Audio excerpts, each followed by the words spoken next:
Thank you so much, Keith, and thank you everyone for attending here today. I know there's so very much that we can do each and every day in our lives, and I want to thank you for taking time for being here today and being part of the NSBA. We have a number of my colleagues here today. We have had a cabinet meeting here this morning, not a very long cabinet meeting, and then we also are following up with a caucus meeting over at Innovation Place here this afternoon. And we've been trying to do that throughout the summer when we're not in session, to move our cabinet and our caucus meetings around the province. We most recently had a cabinet meeting in Weyburn. We've had caucus meetings in just outside of North Battleford.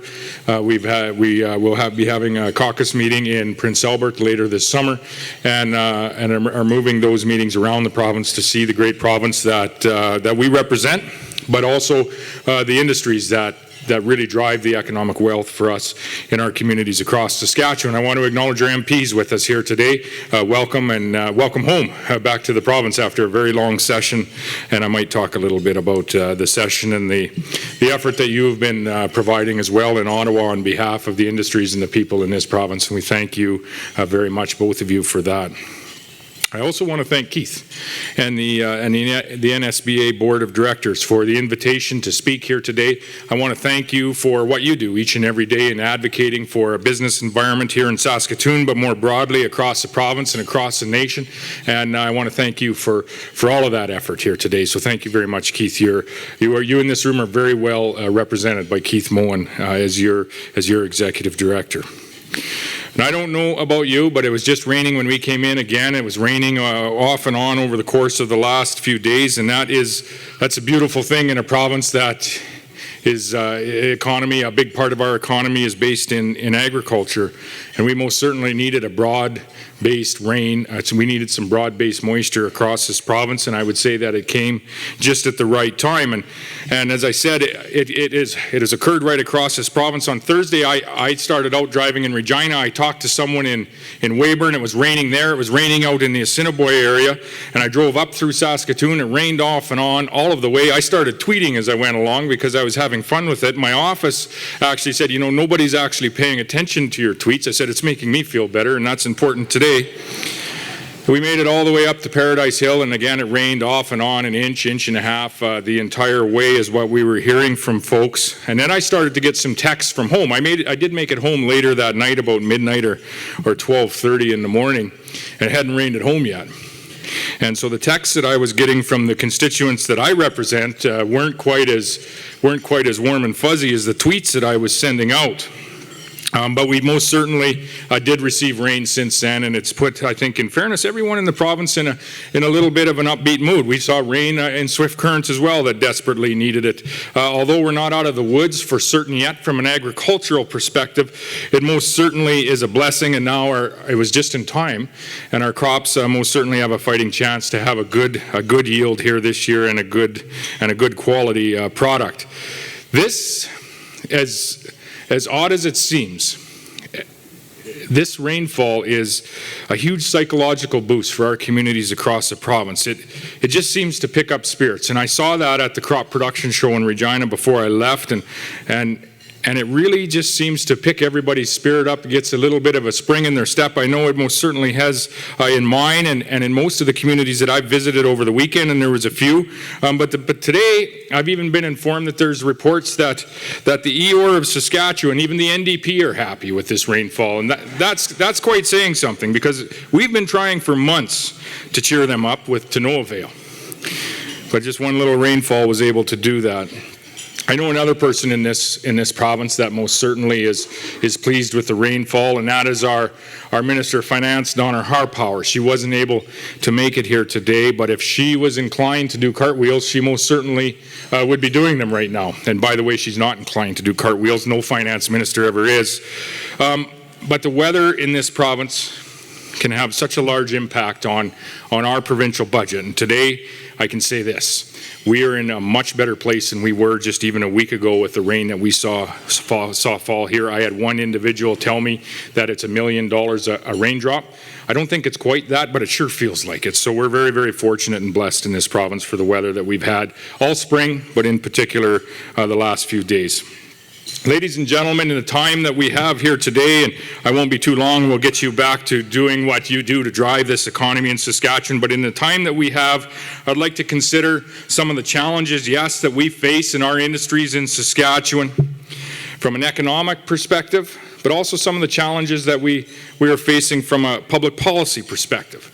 I then want to discuss how we are dealing with those challenges and how we are succeeding in this province despite some of the headwinds that we may be experiencing from time to time in our communities and in our industries. And I'll also want to take a moment to talk about the future, to talk about our future in Saskatchewan and how we might work together to maintain the momentum that we have established in this province over the course of the last 10, 12 years. And as we know, this past week, and I just mentioned our federal parliament, our federal house has adjourned quite likely for the last time before the federal election in October.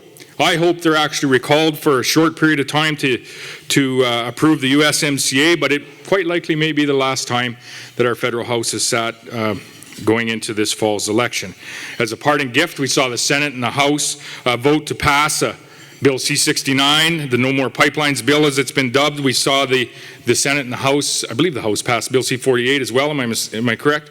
Passed both of those bills. The No More West Coast Tanker bill that they had introduced is Bill C-48. And if we're going to do an inventory of some harmful federal policies or some harmful federal headwinds that are present for Saskatchewan's progress and Saskatchewan's prosperity, Western Canada's progress and Western Canada's prosperity, and I would even put forward the nation's prosperity, these two bills are a pretty good place for us to start.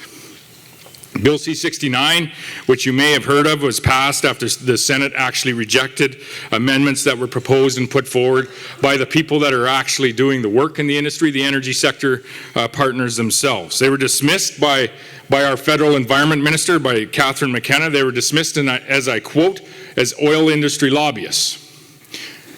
They're actually the employers of people in this community and people in communities like Weyburn and Estevan and Lloydminster and across our province in Western Canada.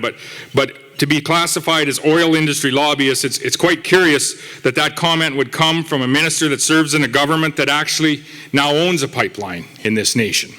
A government that just approved the expansion of that pipeline that it owns, that we in this room owns, and she complains that she is hearing from oil industry lobbyists on a bill to ensure that not only that line can be expanded, but other corridors can be opened up so that we can realize the value of the product that we produce, the sustainable product that we produce here in this province. There's just not a lot of situational awareness when we hear comments like that. As I said, Bill C-69 was passed despite the fact that 9 of 10 premiers in this nation do not agree with that bill in its current form, despite the fact that 5 provinces, 5 provincial premiers, and 1 territorial premier, representing 59% of the Canadian population, 63% of Canada's GDP, implored that the federal government reconsider on this Bill C-69 because of just how detrimental it is. We made our objections known on your behalf. We made them known clearly, and we made them known honestly. We made them known at the committee level with our Minister of Energy and Resources from Saskatoon here, Minister Bronwyn appearing at both of those committee opportunities. Make no mistake, Bill C-69 is going to do lasting damage to the investment climate in this country. In fact, is already having an impact. We've seen significant capital flight in the energy sector, some more in the newspaper this morning. We've seen the cancellation of our energy corridor going to the eastern part of this nation so that we can add value to an already sustainable product that is produced in Western Canada, add value to it in Eastern Canada and sell it to other Canadians or to other people around the world. And even if the amendments that have now passed, Bill C-69 still remains a clear and present challenge for our industries, and not just the energy industry, of which I've spoken about. It's a challenge for the potash industry.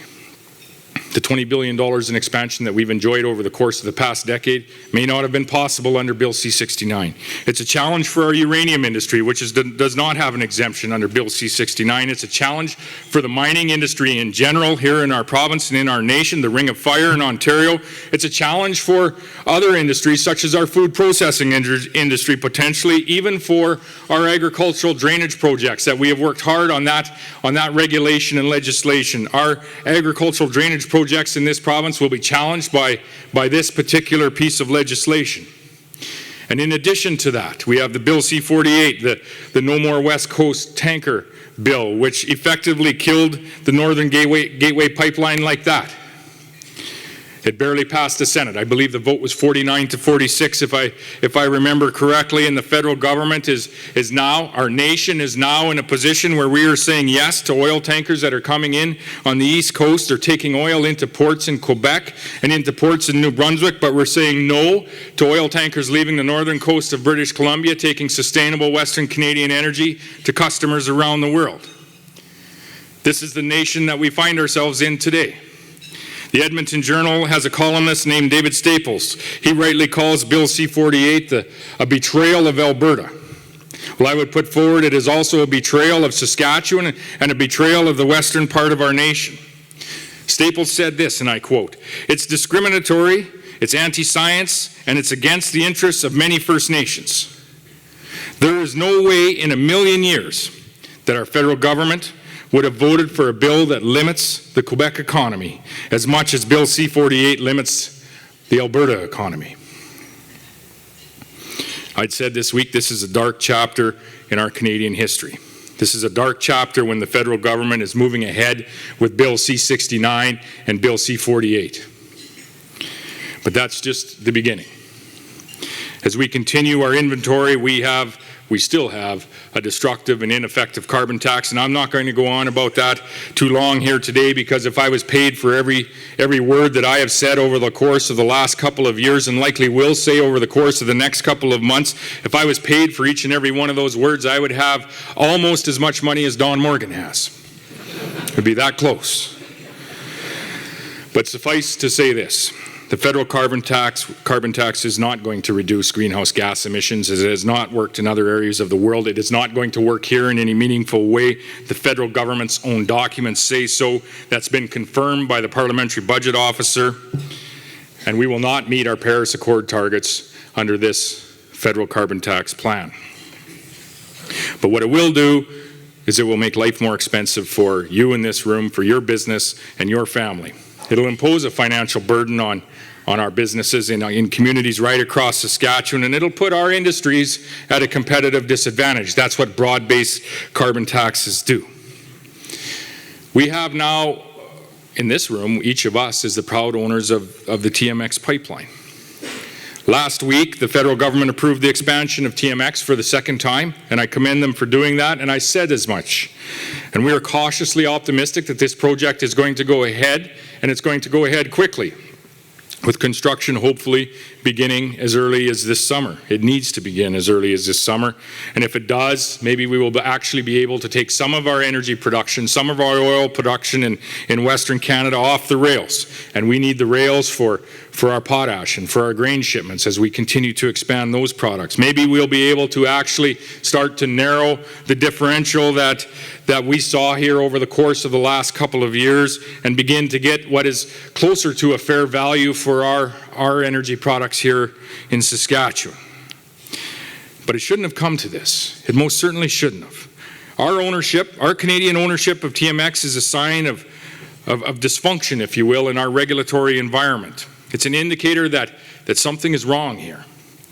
When the federal government has to step in and de-risk a project with your money, if you will, and my money, to build a pipeline here in this nation, then we have a problem. We have a problem in this nation. We have challenges and problems on our trade front, in addition to not just getting our product to market, but our trade front is experiencing some challenges. Market access is crucial for an export-dependent jurisdiction like the province of Saskatchewan. We do business with just over 150 countries each and every year.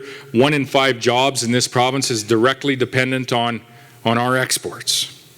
And I'll give the Prime Minister credit where credit is due. He's done a fairly good job of managing the trade relationship with the United States, and it hasn't been easy. In Washington just this past week, engaging not only on our trade relationship, but engaging on our broader relationship in China.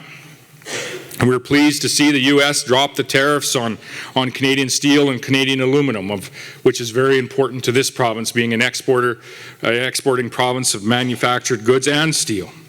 We're hoping to see the ratification of that USMCA agreement soon, and that would be the only reason, I think, that we would see the federal House be called back to Ottawa for a day or two. But there is still the possibility that the U.S. administration will levy tariffs on a product very much closer to this province, the product of uranium, as it is also under consideration for Section 232 tariff in the same way aluminum and steel were. This is the last thing. This is the last thing this industry needs. It's the last thing our Saskatchewan uranium industry needs, and it's the last thing, quite frankly, that Cameco and Orano need. So we have trade issues, no doubt. We have trade issues with the U.S., which are ongoing, and I commend the Prime Minister for being down and discussing just these issues with President Trump. But these trade issues in China, in India, in Saudi Arabia, in Italy, they speak to the lack of attentiveness on the part of our federal government as a whole to the ongoing trade relationship and the prioritization of that ongoing trade relationship and making those relationships a priority when things are going well. We have other concerns as well, which I know this organization has raised over the course of the past year, taxes affecting our businesses, including the higher CPP premium and new rules for passive investment.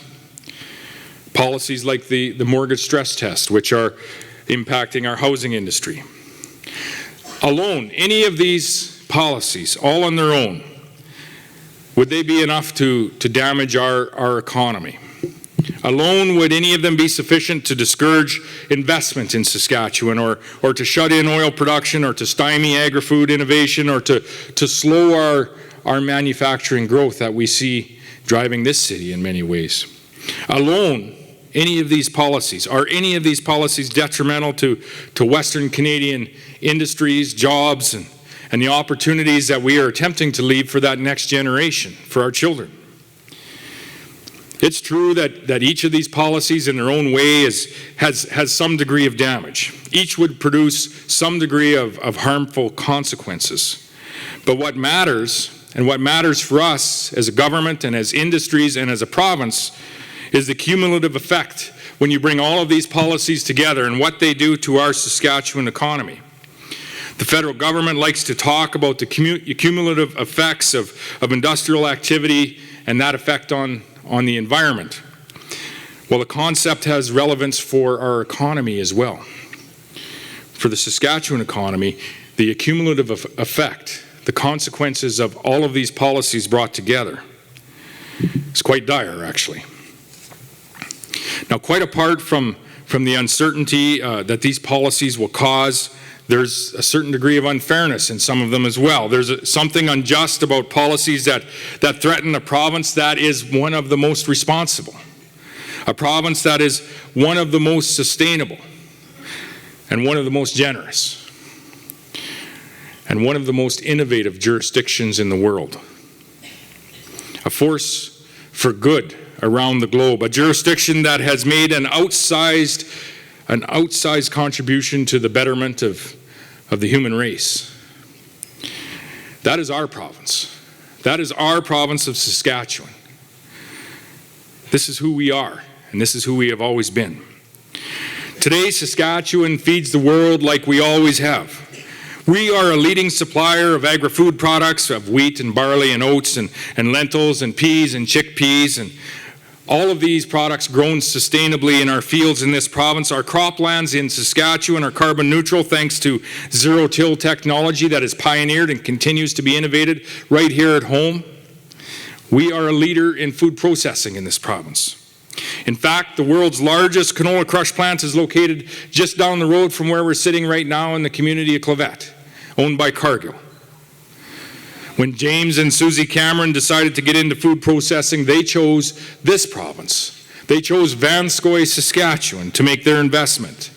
And it would be a troublesome day if in this province, it would be a troublesome day in this province if a company decided against building another canola crush plant or a pulse processing plant because of some arbitrary bill like Bill C-69 that prevented that, and built that plant in India or Bangladesh or somewhere else than here.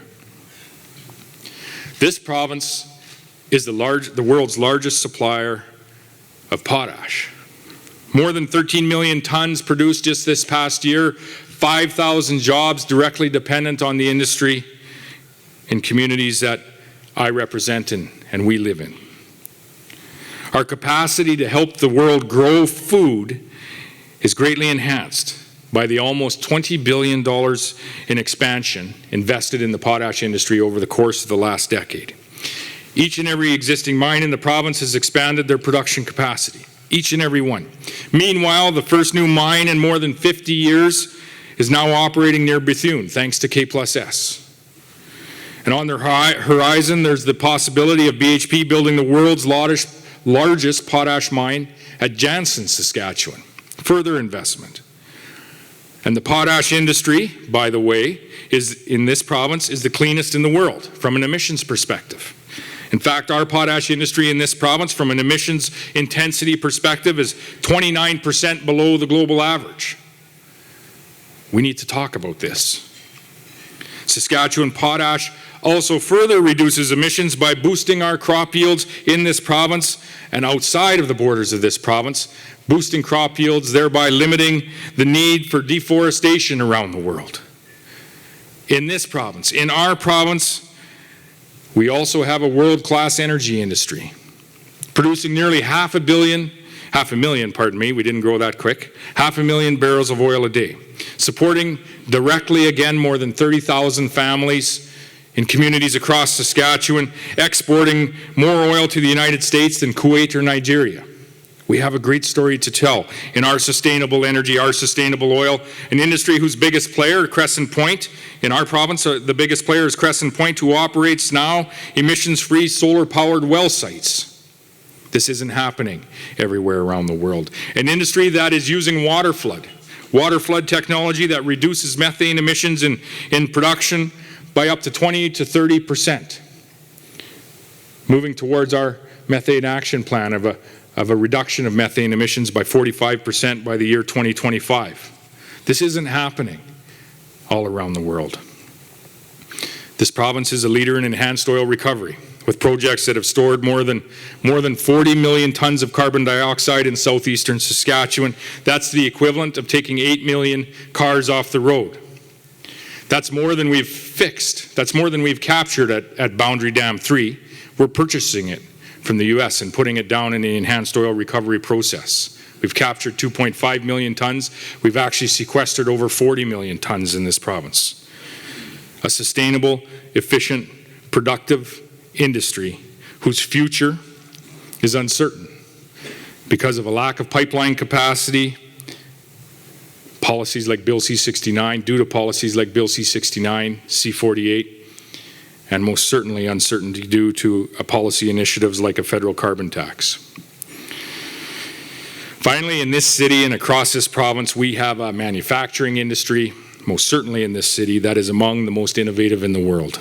A growing manufacturing sector that is employing thousands of families in this province. Ladies and gentlemen, today in Saskatchewan, we can be so proud. Our economy is more diversified than it has ever been. It's more productive, it's certainly more sustainable, and it's far more resilient. And we've just proven that the last few years. And that may explain why we've been hanging in there, despite some of these challenges and these headwinds that we've been facing. Our economy actually continues to grow and expand, albeit not as rapidly as it was a few years ago, but we are moving in the right direction. And it's important for us to acknowledge that. Our population continues to grow. We've actually seen now 52 consecutive quarters of population growth in this province, with the most recent statistics out recently, just a week ago. Saskatchewan has now grown by more than 10,000 people in the last year.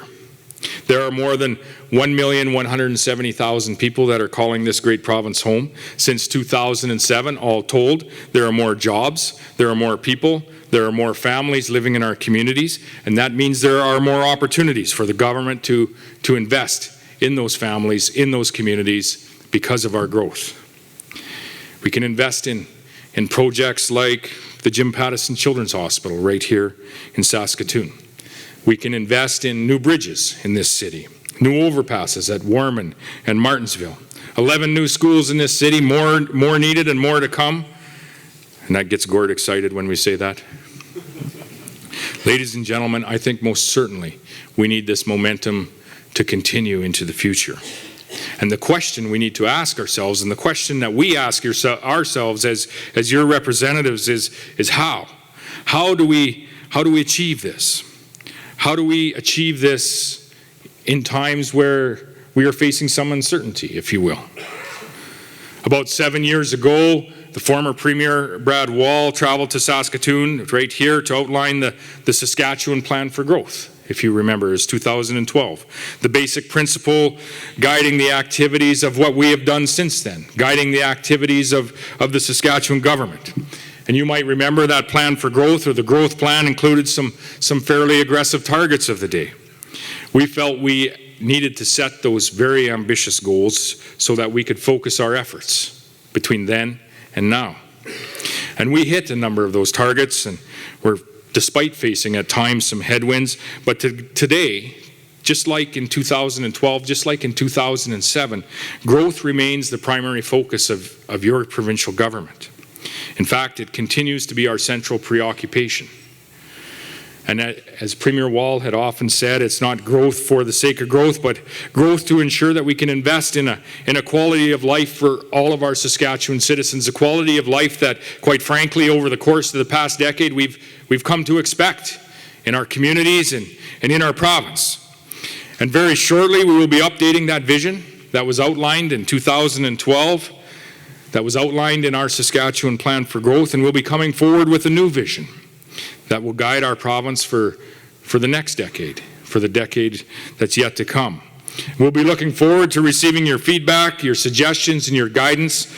Government MLAs, some in this room, your representatives are contacting their constituents, and we're reaching out right now to ask for your input into this plan for our community and our province, our industries, our services.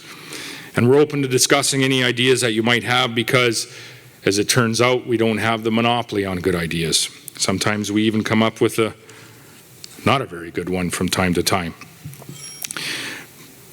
But we need to have this discussion so that we can ensure that Saskatchewan remains strong, remains vibrant, remains competitive, remains the province that we have come to expect. And how can we work together to make sure that Saskatchewan achieves this astonishing potential? How can we work together to ensure that our province continues to move forward? Those are the questions that we need to answer this summer. So friends, let me close with this. In the days ahead, I hope you can join us as we chart this course towards a brighter future for all of us. We value your experience, we value your wisdom, and we really value your enthusiasm. Our business community is so very crucial in the success of our broader communities and our province as a whole. As we develop a new growth plan for our province, let us remember the journey that we have taken over the last decade or so, 12 years now. Let us never forget what it was like prior to that, in the old Saskatchewan, if you will, where the government planned year in, year out for decline, where the government lowered expectations instead of setting ambitious goals, and we were there. Years ago, Saskatchewan writer Gail Bowen said that one question that often came up in interviews was this, and I quote, "If you're so good, why are you still in Saskatchewan?" End quote. I remember that question. The assumption was that Saskatchewan is a place to be from, not a place to be. These last few years, Saskatchewan has most certainly become a destination. In many ways, it has become the place to be. It has become the place not only to be, but to be to raise your family, the place to be to build a career, the place to be to build a business, the place to be to build your life, a good life. And I think we want Saskatchewan to always be that place, a welcoming place, a place of opportunity. And outside this province, from Vancouver to Toronto to Halifax, we want them to ask a very different question. And I quote, this is the question we are looking for: if you're so good, why haven't you moved to Saskatchewan yet? That's the question we are looking to ask. Thank you so much for being here, and God bless our great, great province of Saskatchewan.